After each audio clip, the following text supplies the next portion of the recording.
Have you ever wanted to know a particular person better?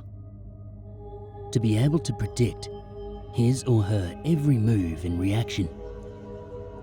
Be familiar with all of his or her tastes and see right through his or her personality so that you can be the wiser? If so, then you may embark on a journey. There, you will find your answers. Or so, the forgotten runes of the Aztecs dictate. Needless to say, it'll be dangerous, and the burden of risk very heavy. Your intentions may be as innocent as trying to comprehend the person you love, or give a heartwarming surprise to a friend or family member. Or it may be sinister, as to use the information you are given to manipulate or thwart someone you loathe. It might even be wanting to know a very influential person, so you may cajole and appease that person with ease. Regardless, I will not judge your intentions, but beware, because you will be evaluated. And the basis of that analysis is not only obscure, but seemingly random. So don't think you are sure to get out unscathed just because you wanted to know your lover's dream honeymoon getaway to impress him or her. That is the price of the knowledge that will be bestowed upon you. You're going to need some hair from the head of the person of interest. Even a single strand will do, and you're good to go. Tucked away in the dense foliage, there is a sacred yet forbidden retreat. Somewhere along the banks of the Amazon, it lurks in one of the nooks and crannies of the marshy vegetation, its whereabouts ever changing. Mortals are only tolerated on a full moon night. The place can never be located otherwise. Start looking. Riding a boat, preferably one that makes minimal noise, as the moon makes its first appearance. Reaching the entrance before midnight is a prerequisite. Keep your ears on patrol. You'll be listening out for a distant hiss. One not so dissimilar from a snake's, or one audible when you twist open the top off a beer. It is said to be calling to you, like a challenge, in their indecipherable tongue, as if they are saying, "So, do you think you are worthy?" If you are able to hear a hiss, stop the boat. Try to locate it. Listen closely. Once you have a rough geographical estimate, anchor your boat along the bank and start foraging. You must leave anyone you brought with you on the boat. Otherwise, this place will simply not reveal itself. Look for a cave. It should be one that's just enough specifically for someone of your height to enter. You may use a light source to illuminate your path as you search, but the eerie, yet glaring moonlight should suffice. As soon as you spot the cave, extinguish your light source immediately. Leave all technology behind, otherwise they will be incapacitated.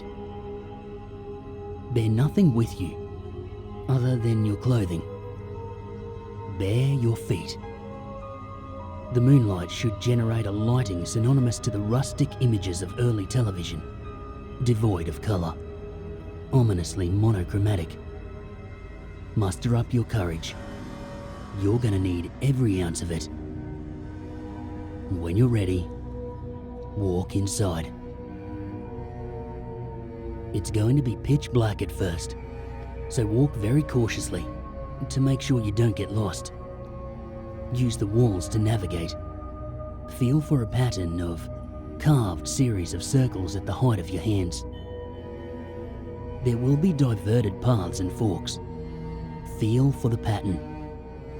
I must stress that you do not follow any walls that do not have this pattern. Around 5 minutes in, you're going to hear footsteps behind and ahead of you. Do not panic. The noise from the footsteps, it will vary. Some light, others a little heavier. Some will correspond to your strolling, other pacing, and even running. Things are going to brush past you occasionally, and even bump into you, only to immediately dart away. Do not heed them. Move forward. After a while, you're going to see a light, as if one at the end of a tunnel. The walls bearing the circles should lead you right there. Shafts of moonlight will riddle the pathway, illuminating the circle pattern so you no longer have to feel. Proceed with a steady pace. No need to run, nor lag. The footsteps will cease. You may curse your peripheral vision, for shadows will linger at the corner of your eyes, only to fall back as you turn around. But you need not worry. Keep on walking. Occasionally, you will come across some diverted pathways, and something will be standing there. A grey, indiscernible figure, mottled with inky black stains. Unlike the others, this one is not going to retreat from your plane of sight. On the contrary, it will gesture you to it. Run. You must run past all of these pathways. Otherwise, well, I'll get to that. That thing will scream and chase after you, but you must not stop, and you must not look back. You may stop only when the footsteps die away. After what might seem like an hour or so, you will have reached your destination, an enormously spacious room. Enter the room, and you will see a stone altar illuminated by a single moonbeam descending from the ceiling. Patterns similar to the circles on the walls will have embellished this every surface. Everything else will be hiding under the covers of darkness. As you make your way up to the altar, you will be greeted with whispers and hisses from the darkness surrounding you. There will be occasional shrieks and undulating moans. Something might screech, as if it's right beside you, or right behind you. Jump scares are always on the table.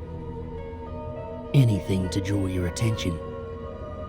Whatever you do, do not look. Keep your eyes on that altar at all times. When you've reached the center, sit down with your legs crossed.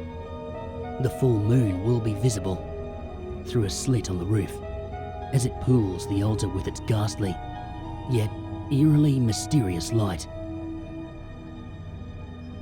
Place the hair at the center and take a deep breath.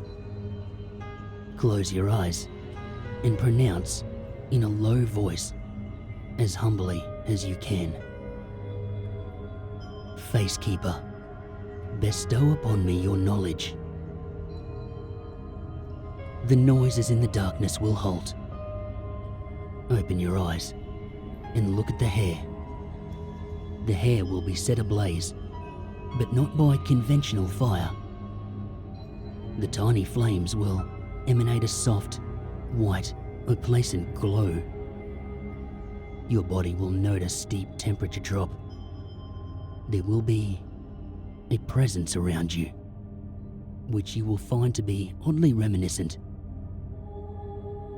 Whose face do you desire to know by heart? The question will come from a random direction. Keep staring at the fire.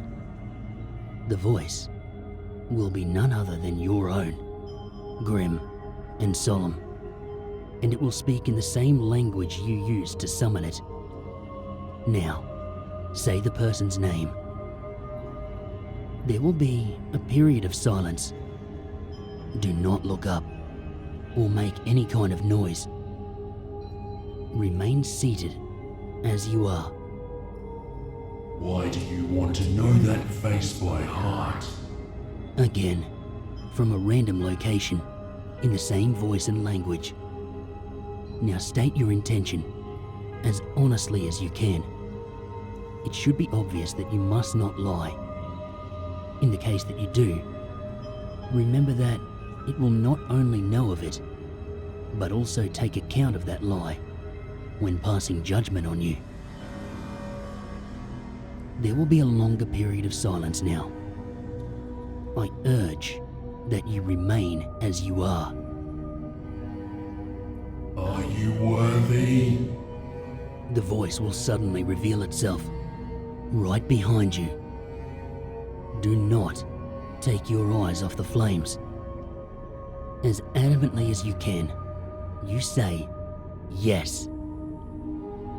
As soon as you say that, the flames will flare for a split second and extinguish themselves.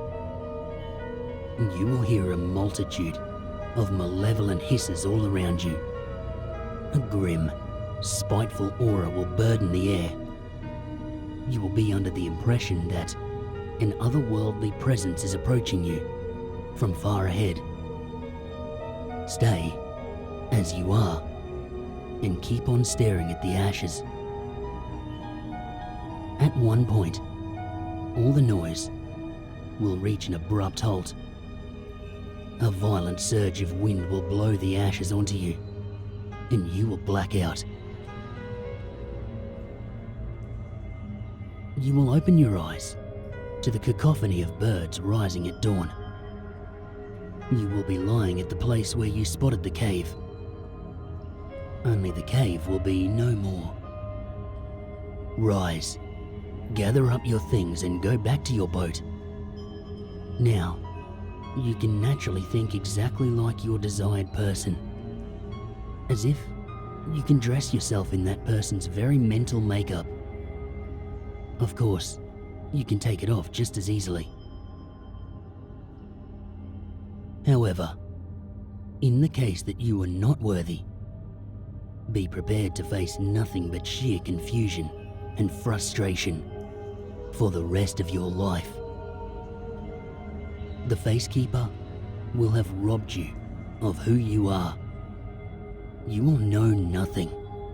No memories, no language, nothing. All that will be left is instinct. Your mentality will be likened unto a newborn baby, awed at the world around you, as if seeing it for the first time. Now, as for my warnings, what if you looked up during talking to the Facekeeper, or didn't follow the wall, or responded to the mottled figure's beckons? The outcome is the same. Immortality. Sounds great, doesn't it? Yeah, just like those shadowy figures, or the mottled summoner, trapped in that lair for all of eternity, rejected by death itself. They just want more friends, that's all. Now, if you make it out successful, there are no more catches, no restrictions. You have been deemed worthy. You are free to proceed using your newfound powers in any way you see fit. Feeling powerful? Want more? You can if you want to. Just take some hair off another person and return to the Amazon. Go through it again. You've done it once, right? No problem. Be warned though. The Facekeeper does not take ambition too kindly. I suggest you stop to listen that your chances of being deemed worthy twice in a row are much slimmer. And what if you aren't? Will the Facekeeper snatch away your ability? Oh no, you can keep that. It'll take away you, and only you. But hey, you've got someone else's personality, right? Sure you do. Good luck being that person when he or she legitimately exists. You know that you're you. So, why is that other person claiming to be you? Why is your mother calling him or her her child? Why is your lover sleeping with that person? He or she is the real deal. You are just a clone personality stuffed into a now unknown body. Identity theft with an unexpected twist, don't you think? Makes you wonder whether losing the first time around was better, huh? If all of this doesn't bother you though, go on. Sail along the Amazon, in the moonlight, seeking that hiss. I wish you good luck. But don't forget to ask yourself, are you worthy?